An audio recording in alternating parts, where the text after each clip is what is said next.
It was a night I'll never forget. A chilling wind had left the autumn leaves swirling, scratching against the window panes like skeletal fingers. I was curled up on my couch, a warm cup of tea in my hands, trying to ignore the sense of unease that had settled in the pit of my stomach. It began with a distant scream. I couldn't quite tell if it was real or if it was just my imagination playing tricks on me. The sound was so far away, so faint that I almost dismissed it entirely. But then, another scream tore through the air, closer this time, and the hairs on the back of my neck stood on end. I jumped to my feet, heart pounding, and raced to the window to see what was happening.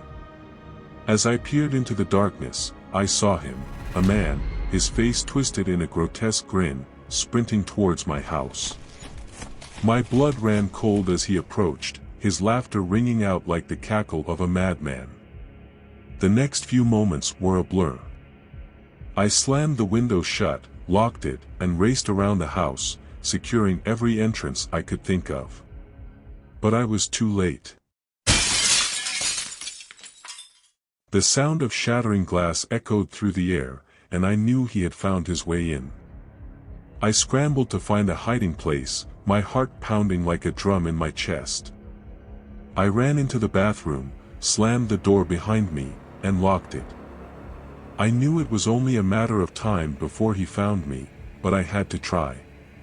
And then, the banging started. It sounded like a sledgehammer, pounding against the walls and doors, shaking the very foundations of my home. The noise was deafening, and I struggled to hold back tears as I cowered in the bathroom, praying he wouldn't find me.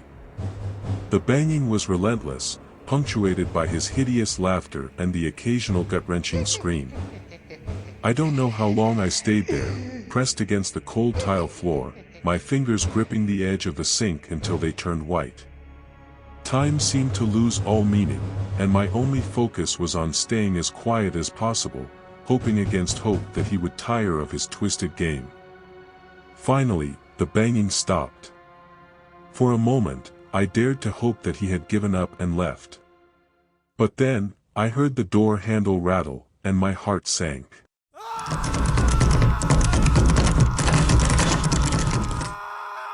He was right outside, and the flimsy lock on the bathroom door was all that stood between me and certain death. I held my breath, praying for a miracle.